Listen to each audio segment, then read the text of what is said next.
Iniciando mais uma aula, professor Fábio, hoje a gente vai abordar o assunto de química ácidos, né? E que propriamente são dito essas substâncias porque são denominadas de ácidos. Primeiramente, qual que é a importância da gente estudar esse assunto? Ácidos e bases são um tipo comum de substâncias usadas no laboratório de química e também tem nos nossos cotidianos, que você já deve ter falado, ter ouvido sobre isso, né? Ter escutado esse termo em algum lugar. E outra coisa que a gente precisa conhecer para o futuro, que esses ácidos formam outra substância quando reagem com demais substâncias, tipo uma base ou um sal.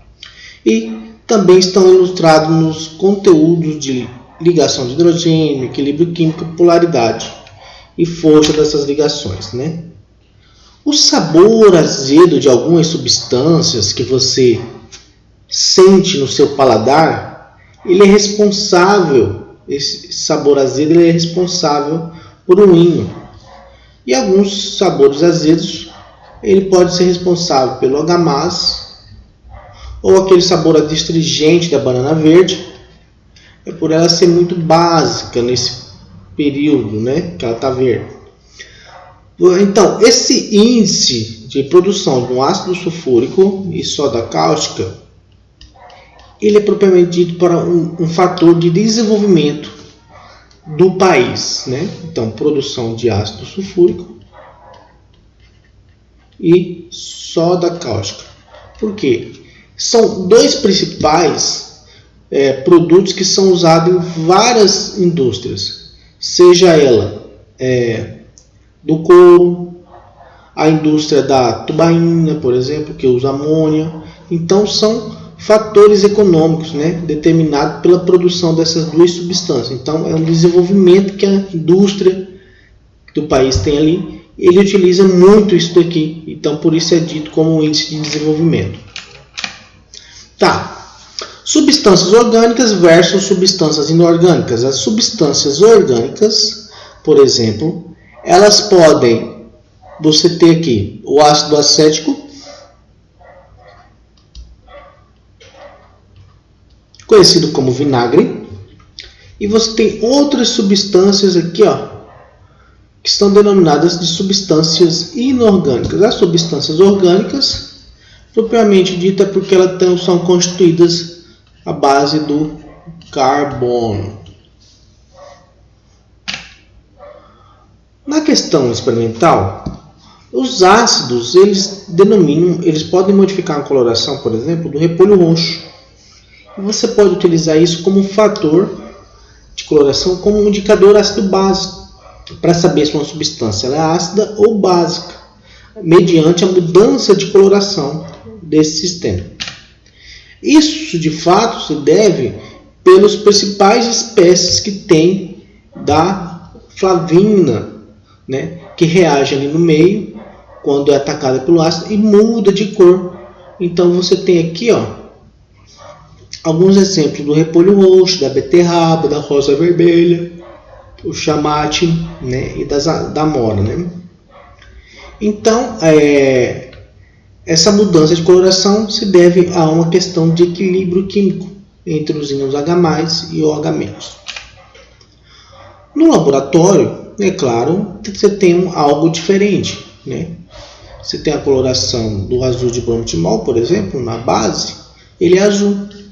E o alaranjado de metila, ele se torna vermelho. Esse daqui, por exemplo, né? A coloração, você vê aqui que o valor está entre 1 e 14, que é a faixa denominada de pH. Agora, o seguinte, às vezes quando você compra alguma coisa, está escrito lá na sua embalagem pH 5. Ou você já comprou água mineral, você viu lá um pH 6,5, né? O pH ele vai de uma escala de 0 a 14 e o pH no número 7 ele é tido como neutro. Aqui está na maior que 7 é básico e o menor do que 7 é ácido.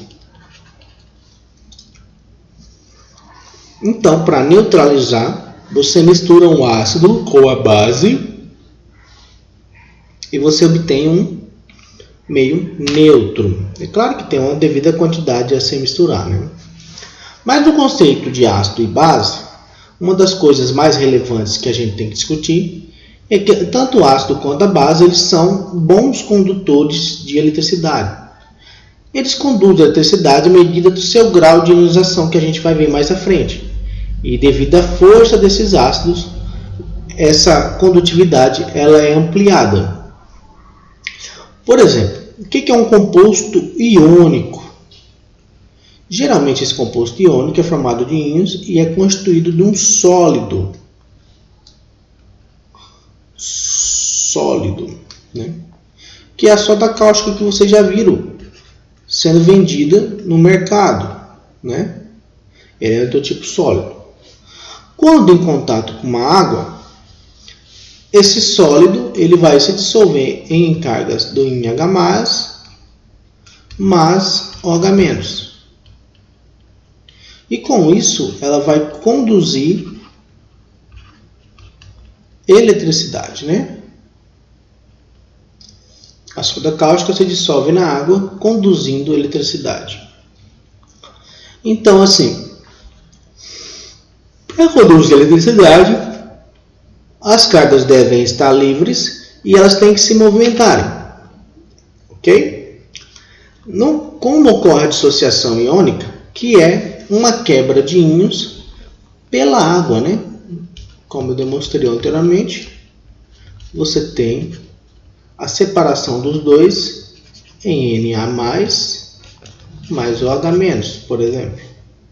Se eu pegar o HCl, ele é constituído do cloro e do bromo, ele vai romper, H+, aquoso, mais o Cl- do nosso sistema também aquoso, que é o caso dessa figura aqui, né? Você tem HCl e meio hidratado da água, vai se dissociar em H+, mais Cl-. Às vezes você pode ter o ácido sulfúrico, por exemplo, se dissociando. Como ele tem dois íons, 2H+, aquoso, mais SO4, 2-. Vamos lá. Na nossa experiência, a gente tem um repolho roxo triturado e a gente vai testar as seguintes substâncias. O suco de laranja, ele é ácido, então a coloração ficaria vermelha. A soda cáustica é básica, a coloração chegaria a um verde amarelado. A limonada é ácida, como vocês conhecem o limão. E o leite de magnésia é básico, que é utilizado para neutralizar o ácido clorídrico formado pelos processos do estômago. Né? E é liberado ali o ácido para quebrar a comida. E o vinagre, que vocês conhecem também, ele é ácido, só que é um ácido orgânico e comestível. E o Ajax, que é tipo uma solução de limpeza, ele é básico. Vamos lá, gente. A primeira coisa é vocês entenderem o que é a formação de um ácido. Você vai ter que ter este elemento, que é o hidrogênio, e, primeiramente, a formação de um ácido vai ser apenas com essas substâncias aqui, ó. Então, propriamente, qual a maioria de todos os ácidos, ele vai ser formado por essas substâncias, né? Então, vamos começar por aqui, por essa substância que são os semimetais, né? E não metais, que vão realizar a ligação do tipo covalente ou compartilhada, né? Eu vou chamar de covalente mesmo. E aqui é o hidrogênio principal, que vai estar sempre à sua esquerda na fórmula do ácido.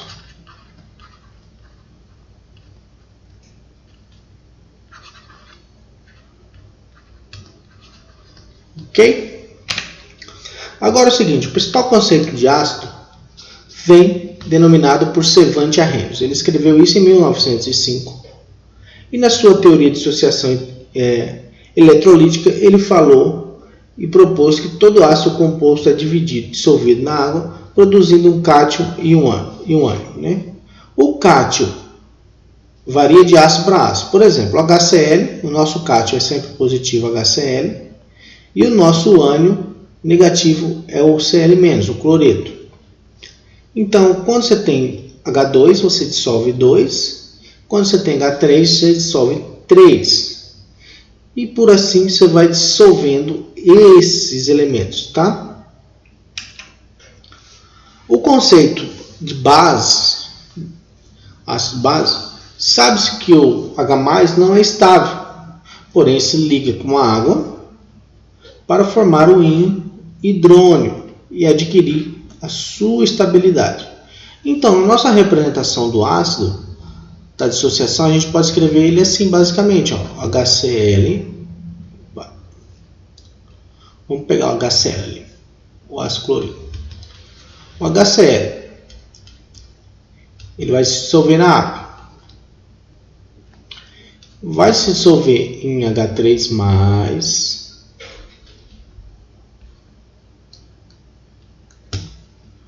H3O+, mais Cl-. O que aconteceu aqui?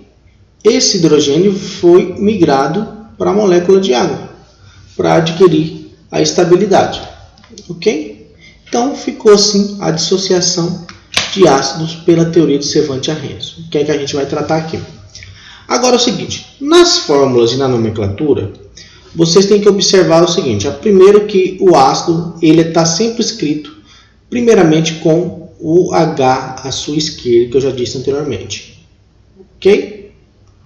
Vamos lá. Como você vai escrever a fórmula corretamente? O H+, que você aprendeu em ligação química, ele só faz uma ligação. Correto? E o Cl- também faz uma ligação. Então, se você cruza isso daqui, você tem o HCl. Tá? Vamos pegar o bromo, que é H2S. Você tem o H.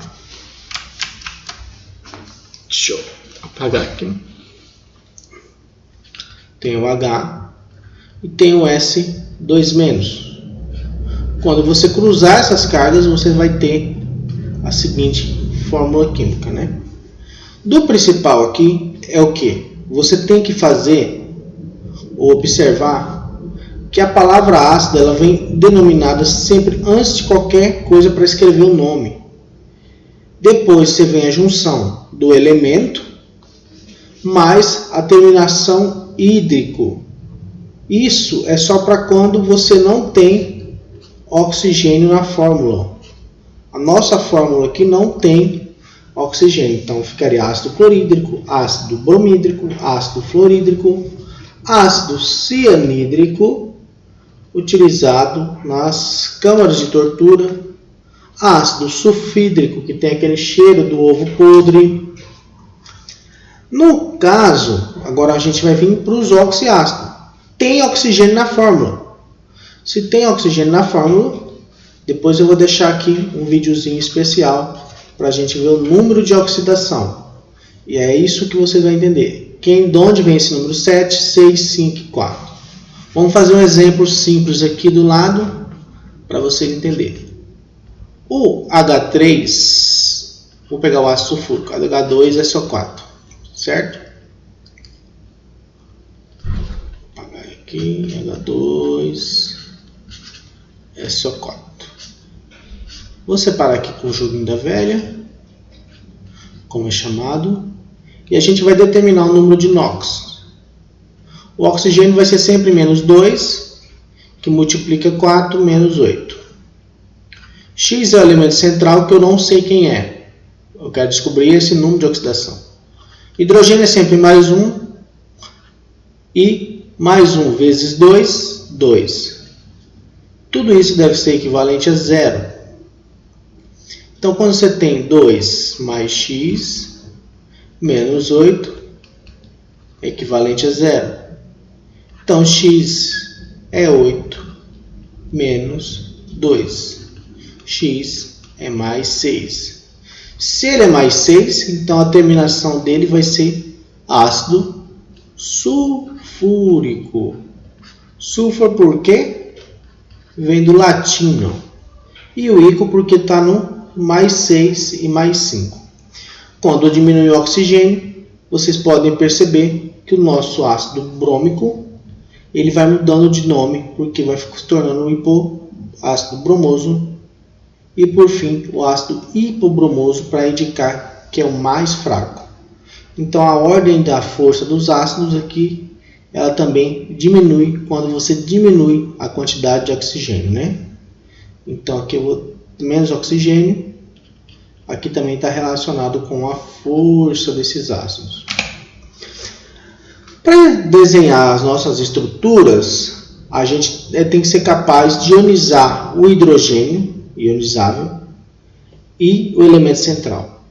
Ligar os oxigênios restantes e os não ionizáveis devem estar ligados ao elemento central. Vocês têm que observar isso daqui. Ó. Ok? Essas setas são indicadas como ligações do tipo dativa, mas hoje não se usa mais esse termo, assim sendo usado hoje por maioria dos autores como a ligação do tipo compartilhado, tá? Ou covalente mesmo. Nessa ionização dos ácidos, a gente tem que ter o maior cuidado. O seguinte, a regra geral é que todos os H presentes dos ácidos eles são ionizáveis, exceto com algumas exceções, porque você perdeu, por exemplo, o ácido fosfórico, o ácido fosforoso, ele vai ficar apenas com 2 hidrogênio ionizável. Esse terceiro hidrogênio aqui ele não está ionizável, e nem esse, ok? Então, a partir do momento, você pode ter equações do tipo parcial, H2SO4, H2SO4, e você vai ter uma equação global, porque envolve o quê? A mesma quantidade, porque esses aqui se somaram. Então, tome cuidado, ó, porque você tem aqui duas ionizações, porque você tem 2 hidrogênio ionizável.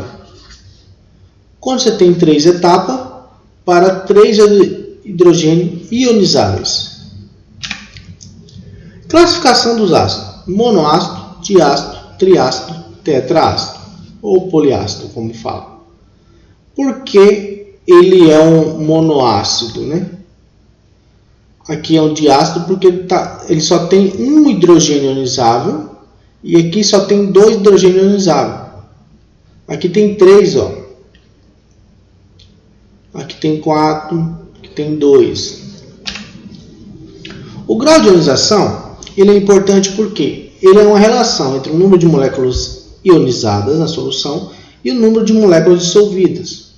Geralmente você tem aqui um total de uma solução que tem 100% de moléculas nessa solução. Então você tem 92% de grau de ionização, quer dizer que ele se dissolve totalmente em água. Ele se ioniza, né? Ioniza é a palavra correta.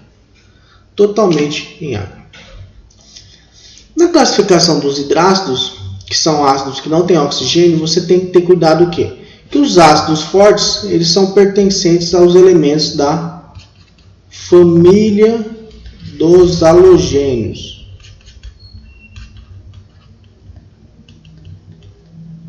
Depois vem o ácido fluorídrico, que é aquele que serve para você escrever no vidro. E, por fim, os ácidos fracos é qualquer outro que não seja tanto o ácido fluorídrico ou os ácidos da família 7A. Então, só tem apenas isso, né? Já para os graus de ionização, que envolve os ácidos oxiácidos, você percebe o seguinte, vamos pegar uma decomposição fácil aqui da transformação do vinho em vinagre. Isso é comum. O vinho ele azeda com o tempo porque ele se desloca o equilíbrio químico de ácido carboxílico para vinagre. Então, por isso que ele fica azedo, né? É um ácido orgânico. Porém, ele é um ácido fraco, por isso ele é usado como artifício de alimentação. E ele está a proporção de 5%, né? Vamos lá. Vamos praticar um pouquinho. Um hidrácido monoácido forte. Ele tem que estar na letra A, que seria, não teria um oxigênio, né? Um hidrácido não teria oxigênio na fórmula, é um monoácido e ele é forte. Com certeza, letra A relacionado com 2, porque ele é da família 7, por isso ele é tratado como forte. Também é um ácido forte, deoxiácido, diácido e forte.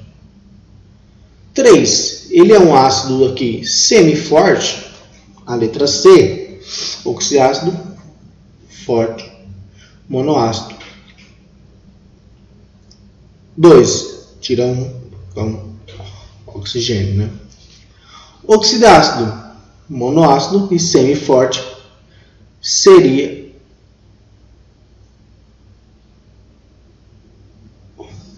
aqui vamos ter uma relação que esse ácido aqui perclórico, ele é um ácido forte, né? A letra C, na verdade isso aqui não. Aqui é a letra C, né? E aqui é a letra E. Eu errei aqui. Então, você tem aqui que esse ácido é bem forte. O ácido perclórico, número 5, letra B, é um ácido fraco. O H2 é sulfato, tá? Vamos lá. O esquema a seguir mostra a barreiragem para testar a força do ácido. Então, quanto mais grau, quanto mais forte for o ácido aqui, mais forte a lâmpada vai acender. Então, por isso que você tem 2 menos 1, 3 menos 1 dá 2. Então, você tem aqui a força desse ácido é maior. Ou o elemento central aqui, ele é mais 5, né? Então, esse aqui é o ácido mais forte.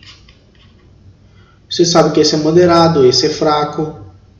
Esse ácido aqui, ele é forte, porém o HNO3 ele é muito mais forte do que o H3PO4, que é o ácido fosfórico. O grau de ionização você relaciona aqui a força crescente do ácido. Então aqui está partindo do menor para o maior, né? Então, conforme está o grau de ionização, quanto mais se ioniza, mais ele é forte. Vamos lá para finalizar aí a aplicação dos nossos ácidos, ok? O ácido fluorídrico, por curiosidade, ele é gravação de vidros em carros, o chassi do carro, né? Esse número que é representado aqui em cima é chamado do chassi do carro. O ácido clorídrico é o ácido que é comercialmente vendido como ácido muriático e também é produzido no nosso suco gástrico, né? Que você tem lá no estômago, né? Então, ele é o principal ácido para quebra dos alimentos, para auxiliar na digestão. A nossa saliva já é ácida e também o nosso ácido clorídrico tem um papel fundamental. Por isso que você tem aquele problema de azia, uma queimação. Você está produzindo excesso de ácido. Como eu estava falando, o ácido sulfídrico ele é utilizado, é um gás venenoso incolor e ele é o principal cheiro do ovo podre, né? Que ele é exalado, né? Alguns animais conseguem exalar um cheiro semelhante a esse, né? Para afugentar os seus predadores. A mandioca do tipo venenosa, conhecida como mandioca brava, ela libera esse gás cianídrico, que foi o principal gás usado na câmara de morte, né? Na tortura dos judeus, os alemães usaram esse principal gás para causar morte de tantos, né? O ácido fosfórico ele é utilizado tanto para fertilizante e é a base do ácido de cola, né? Produzindo a coca e a PESP. E o gás carbônico, o ácido carbônico, presente na atmosfera, ele é o principal componente das águas minerais, dos refrigerantes. Isso porque o nosso gás carbônico, quando o CO2 está em equilíbrio, vai acontecer da seguinte forma, né? como se você tivesse uma molécula de água mais CO2 sempre no estado de equilíbrio. Então ele fica em meia solução e o gás fica evoluindo nesse quesito aqui. E o champanhe propriamente também tem isso daqui, né? O ácido acético, que você conhece, é conhecido como da culinária como vinagre. E ele é vendido comercialmente na proporção de 3 a 7, né? O ácido sulfúrico, ele é utilizado em várias coisas, né? Indústria petroquímica, papel, corante, de tudo que você pensar vai estar sendo o ácido sulfúrico. Ele é importantíssimo na economia do país.